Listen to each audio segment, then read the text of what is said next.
तारीख के औराक में एक ऐसा नाम भी है जो हमें ये सिखाता है कि अगर इंसान सच्चाई को पहचान ले तो एक लम्हा भी इसकी पूरी जिंदगी बदल सकता है। ये कहानी है एक ऐसे सिपाह सालार की जो पहले हक के रास्ते में रुकावट बना, मगर फिर खुद इसी रास्ते पर अपनी जान कुर्बान करके हमेशा के लिए अमर हो गया। ये दास्तान है हिर बिन यजीद रियाही की। हिर बिन यजीद रियाही अरब के मशहूर कबीले बनी तमीम की शाख बनी रियाह से ताल्लुक रखते थे। वो कूफा के रहने वाले बहादुर, बाअसर और एक आला दर्जे के फौजी कमांडर थे। इनकी शख्सियत में जुर्रत, नज़्म ज़ब्त और क़यादत की सलाहियत नुमाया थी।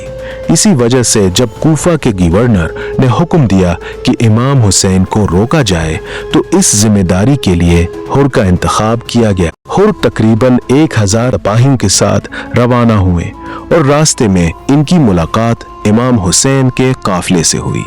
शदीद गर्मी थी, सहरा की तपिश, प्यास का आलम, लेकिन यहाँ एक ऐसा मंजर पेश आया जो तारीख में हमेशा याद रखा जाएगा। इमाम हुसैन ने न सिर्फ अपने साथियों को बल्कि हर के लश्कर को भी पानी पिलाया, हत्ता कि इनके घोड़ों तक को सैराब किया। ये वो लम्हा था जब हर के दिल में पहली बार एक हलचल पैदा हुई, क्योंकि जिसे वो रोकने आए थे वो दुश्मन नहीं बल्कि रहमत का पेकर था। लेकिन हुक्म अपनी जगह था।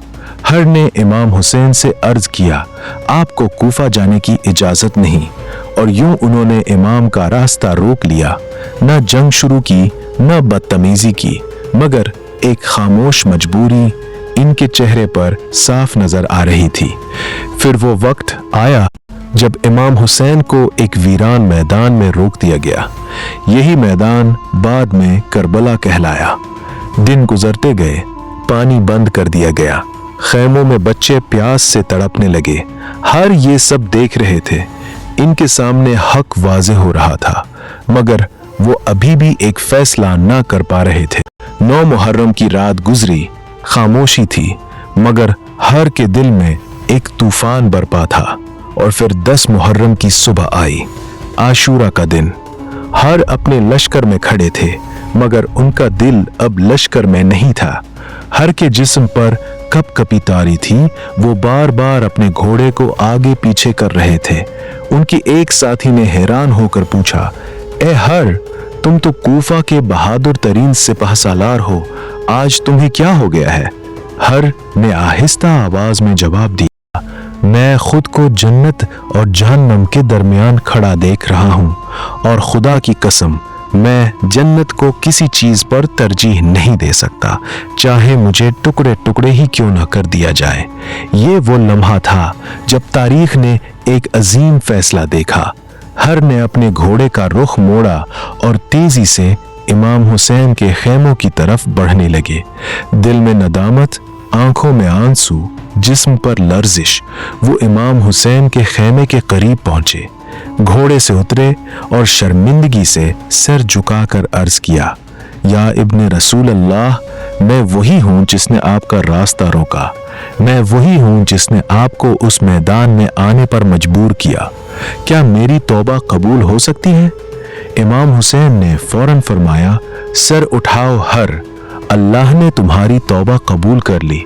तुम आजाद हो, जैसे तुम्हारी माँ ने तुम्हें आजाद पैदा किया था। ये जुमला सुनते ही हर की आंखों से आंसू बहने लगे। दिल का बोझ हल्का हो गया और वही सिपाह सालार जो कभी रास्ता रोकने आया था, अब इमाम हुसैन पर जान कुर्बान करने के लिए तैयार खड़ा था। हर ने अर्ज किया, या इमाम, मुझे इजाजत दी कि सबसे पहले मैं मैदान जंग में जाऊं, ताकि मैं अपनी गलती का कफारा अदा कर सकूं।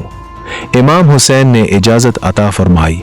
हर मैदान में उतरे और पूरी बहादुरी के साथ दुश्मन का मुकाबला किया। वो लड़ते रहे यहाँ तक कि शदीद जख्मी होकर जमीन पर गिर गए। जब इमाम हुसैन उनके करीब पहुंचे तो हर की सांसें टूट रही थीं। इमाम हुसैन ने इनका सर अपनी जूद में रखा और फरमाया, ए हर, तुम दुनिया और आखिरत में आजाद हो। ये सुनकर हर के चेहरे पर मुस्कुराहट आ गई और वो हमेशा के लिए अमर हो गए। ये दास्तान हमें सिखाती है कि सच्चाई को पहचानने के लिए पूरी जिंदगी नहीं, बस एक सच्चा लम्हा काफी होता है।